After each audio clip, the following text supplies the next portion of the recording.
Isn't it annoying to even just say that word, procrastination? It's annoying because you've done it. And that's why it's annoying, because it hits one of your nerves. Hey everybody, it's your girl Kim, the idea genius. That's me. I'm so excited because this is one of my first podcasts to ever record. I'm going to stop right here and tell you now, don't judge me. Okay, don't judge me. I am new at this. Give me a little bit of grace because I'm excited about this. So don't mess with my excitement, people. Just share with me, okay? I really am. I don't know. I feel like this has been a long time coming. I've had so many people tell me you need to do a podcast. And I've heard them. I just knew that it had to be about the right thing and it had to be for the right reason and at the right time. And I think I've got all of those things together. I'm excited about today's episode because this is something that I believe most people deal with, but not a lot of people want to admit or say. I'm going to go ahead and say that on and off, I deal with this. I don't always deal with it, but when I do, it's bad. And it definitely is not for me. And it's definitely something that's held me back in the past. So as I'm growing at this and working on this, I want to help you grow and work on it too, because I believe that when we can conquer this one thing, we can be more closely to who God wanted us to be and more closely like our Heavenly Father, just by conquering this one step. And that is the wonderful word, procrastination. Yes, I said it. It's annoying, right? Isn't it annoying to even just say that word, procrastination? It's annoying because you've done it. And that's why it's annoying, because it hits one of your nerves, because you know that you're probably guilty of it. I think we all have been at some point of life. My husband actually was just telling me a story. I thought it was so funny. He was telling me that I think it was like his freshman year or something of college. He didn't understand how college worked. And so he saved all of his college assignments and did them all in 1 week. Like a whole semester, y'all. He did a whole semester worth of assignments in 1 week. Procrastination. All right, let's talk about it. Have you ever thought to yourself, there has to be more to life than this? If you have, trust me, you're not alone. So many women are ready to live more fulfilling lives, but have no idea where to start. That's where I come in. Hi, my name is Kim Osborne, and I am an idea genius. Okay, so I'm not a certified genius, but my husband calls me that because I literally brainstorm ideas for fun. Then I use my gift to help women get out of their heads and into God's purpose for their life. And now I'm here to help you. Looking for clarity in your calling? Mental barriers holding you back? Got a dream but unsure where to start? Don't worry, sis. I've got proven strategies that work. Join me each week as we take an honest and often humorous look at how to keep the enemy from stopping you before you even start, and learn to live the life that God's imagined for you, your best life. Girl, I'm excited to see what God has in store for you. Are you ready to live in your own idea genius? Then let's go! Your destiny is waiting, and God is too. It's the Idea Genius Podcast by Kim Osborne. Okay. So if you are anything like me, I deal from time to time, I'm not going to speak those words on top of myself, but I have dealt with in the past, a little something called paralysis analysis. If you read the book Will, you know that he speaks about Quincy Jones talking about paralysis analysis. And that is basically when you overanalyze things so much that you end up doing nothing. I don't know if this sounds familiar to you, but this is something that happens with me. I will sit and think of all the things that can go wrong. And then I'll be like, oh, you know what, girl? Don't do it, girl. Don't do it, girl. And what's always amazing to me is it's not that any of those things have ever happened. It's not that I should have a reason to worry about that because I've seen it before. I just imagine it. My favorite is especially in business, whenever I'm overwhelmed by how many people are going to respond that I don't know if I can handle the responses. But at that moment I have zero because I hadn't done it yet. Do you feel where I'm coming from here? Paralysis analysis. It's a problem. It's a problem for me. It's one of the reasons why I didn't start a podcast sooner. Paralysis analysis. But you know what? I decided to get over that paralysis analysis and use some of the tools that I've used in the past to help. And I want to help you with some of that. So if you have ever dealt with knowing that you need to do something that, to me, that something needs to be something important. I know it could be something like, oh, I need to go to the grocery store. Oh, I'm going to wait. Oh, I'm going to watch TV. That's one thing. Even though we all know we've all ruined a dinner by waiting too late. We've all done it. Just raise your hand. I know. But what I'm saying is it has to be something super important to you. So I want you to think about a goal of yours that you know you would love to accomplish, because you know that if you accomplish this goal, it will be life-changing. For me, this podcast is a goal of mine to accomplish because I believe, hopefully, I have some things to share with other people that will change their lives.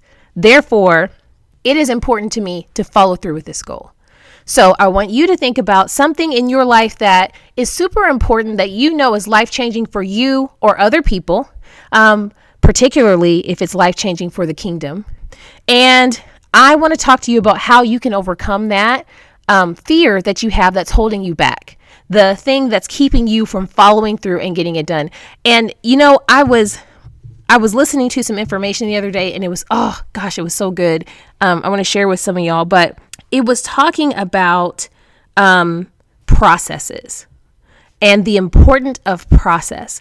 You know, a lot of times we think we need to have passion to accomplish goals. If I'm passionate enough about it, I'm going to do something about it and I'm going to accomplish it. But actually, that's not true. You don't need passion about it, even though, well, okay, you do. You need to be passionate about it enough to have a process.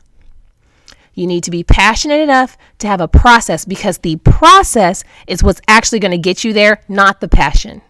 One quote that I would love for you to tweet it out, or why I say tweet it out, I don't even use Twitter, y'all. I have one, but I don't use it. Okay, so share it out. As a matter of fact, I think I'm going to make a graphic for you to use. So go to my website later and I'll have a graphic about this. It is mood is not equivalent to motivation. Mood is not equivalent to motivation. How you feel about something does not really dictate if you're going to conquer that something. For example, at the beginning of the year, we all get super passionate about getting in shape, super passionate about getting rid of those foods that no longer serve us, right? And we are ready to go. We're pumped and we are ready to make a change in our life. And not everyone, but sometimes that mood that we're in, that inspired mood that we're in, probably around February, I'll even give you March. Somewhere around there, our mood changes. And we're not quite as motivated, right? The weather is not as like we want it to be, so we don't really want to go outside and work out. It's cold. Or, you know, you really were going to follow that food regimen, but then, I mean, who's going to pass up on that banana pudding from their grandma's house, right? So you see what I'm saying? Our mood changes because life changes, circumstances change. So if we rely on our mood, we're probably not going to do a lot of things. However, if we rely on a process, if we have a system of which we can follow, we are more likely to follow that system, because it's really no longer about our will. It's about allowing the system to work for us. So once we create the system works for us, and then we no longer have to make those decisions about should I, shouldn't I? Well, I already know I shouldn't because I said that I was not going to blah, blah, blah, blah, blah, right? So I want to talk to you about a process of how to get out of procrastination. A lot of times, if we are procrastinating, one reason is fear. Another reason is a lack of clarity. We're not sure where to even start. We're not sure what to do. We're not sure how to get it done. So I'm going to teach you a simple trick to get things done that's going to help you. When you have a goal, The first thing I want you to do is I want you to create a SMART goal. Now, hopefully you've heard of a SMART goal. I am not giving you anything that is brand new, but I'm presenting it to you in case you haven't heard it before.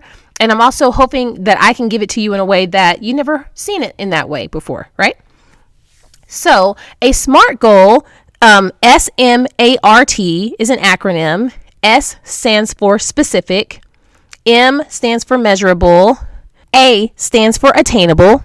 R stands for relevant. And T stands for timely. So basically, what you're doing is you're taking this acronym and you're going to use it to create a goal that's worth going for.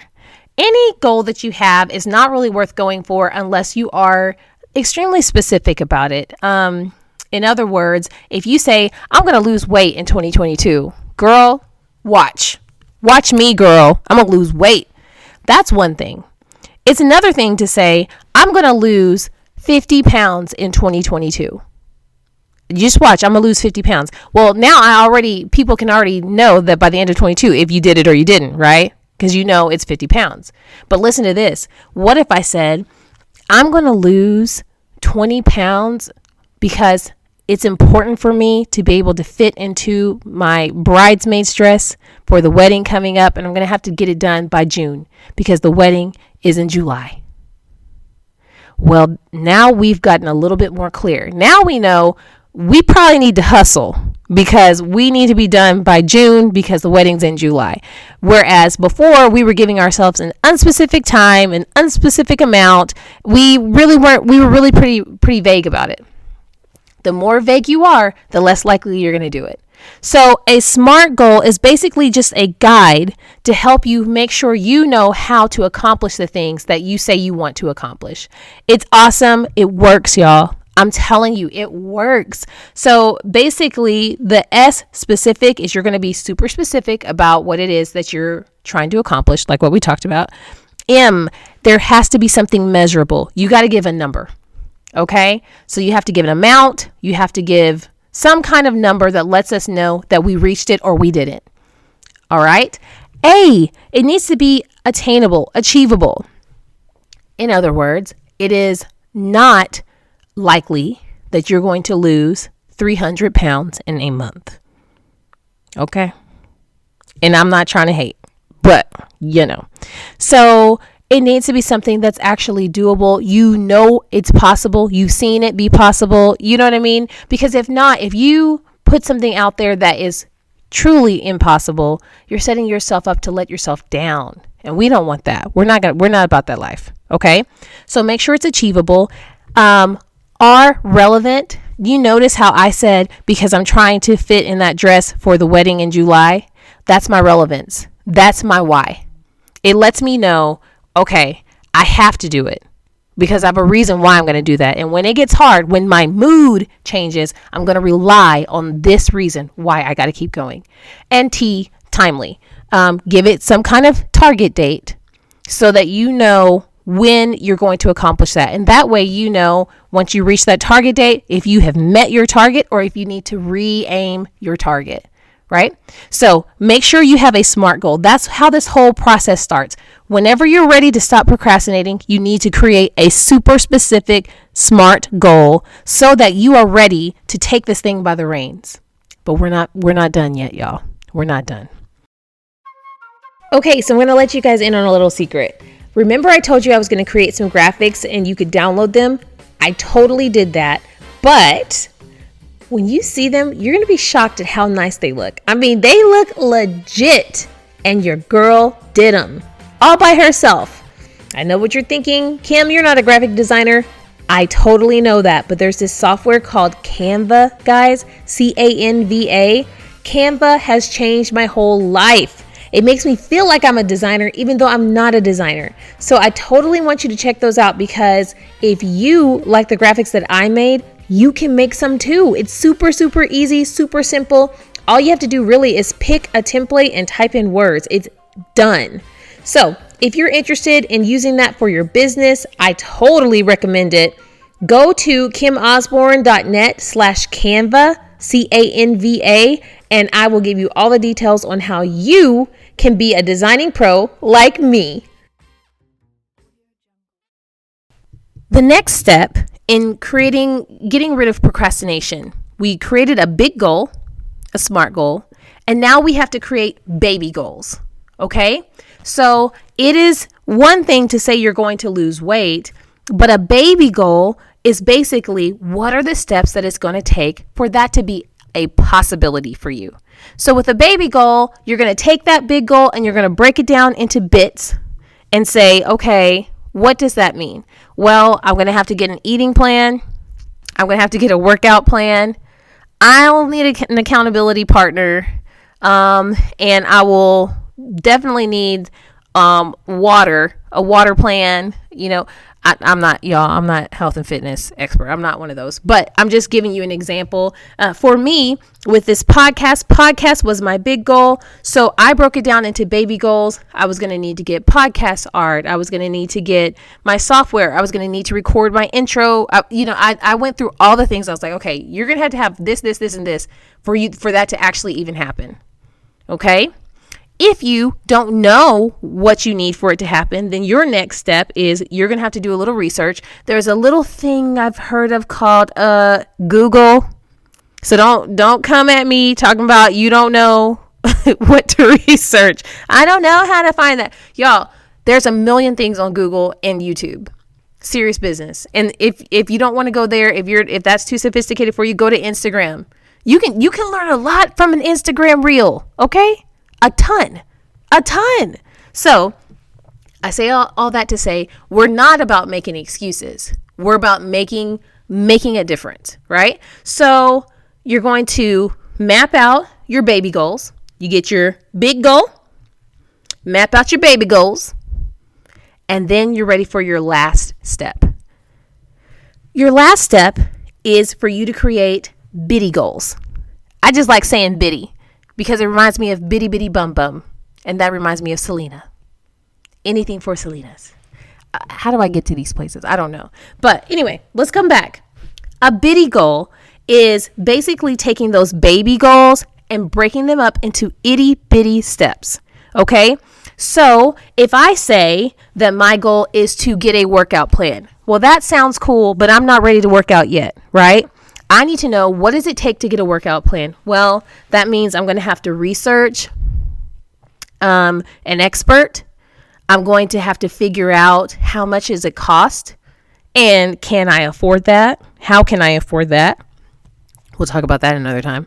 I'm going to have to research what kind of workout clothes I'll need or equipment I'll need. You see what I'm saying? Like there's a bunch of things that go underneath that one thing of workout plan. There's a bunch of things. Figure those things out. That's how we get stuck. We get stuck and people love to say, oh no. My daughter, I wish I could get a clip of, maybe I can try to get a clip of her. My littlest daughter loves to say, I don't know. We say, where's your Bubba? I don't know.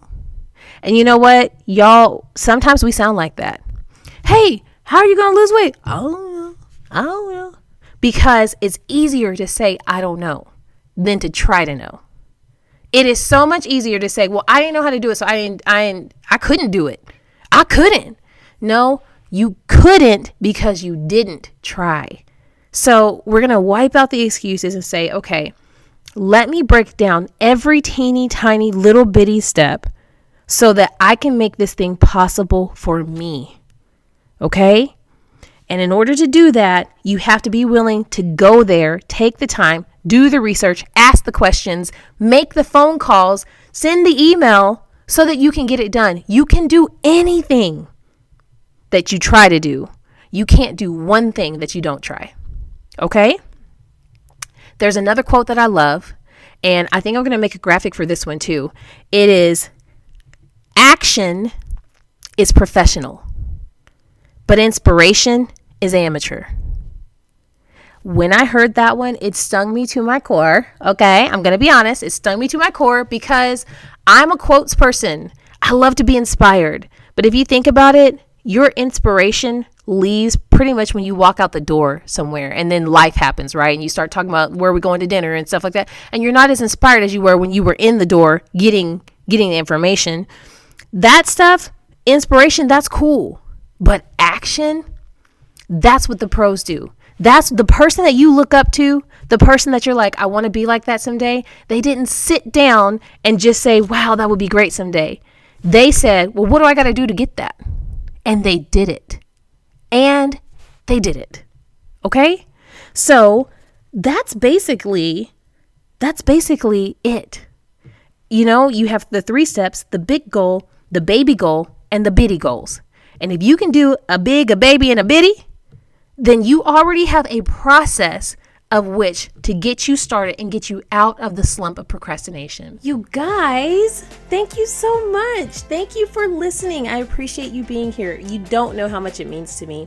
I hope today I said something that was able to bless you in your own life. If I did, the only thing I ask, I am a brand new podcast, and the best way to get the word out to as many people as possible is with your help. So I ask that you do a couple things for me. If you wouldn't mind sharing this podcast with someone that you know it could help them too, that would be so awesome. And then if you're able to, whatever channel you listen to this on, if you wouldn't mind subscribing or following or leaving me a review, all of those things bless my life more than anything you'll ever know, because it's going to help me reach more people. So thank you. Can't wait for the next episode. Talk to you soon.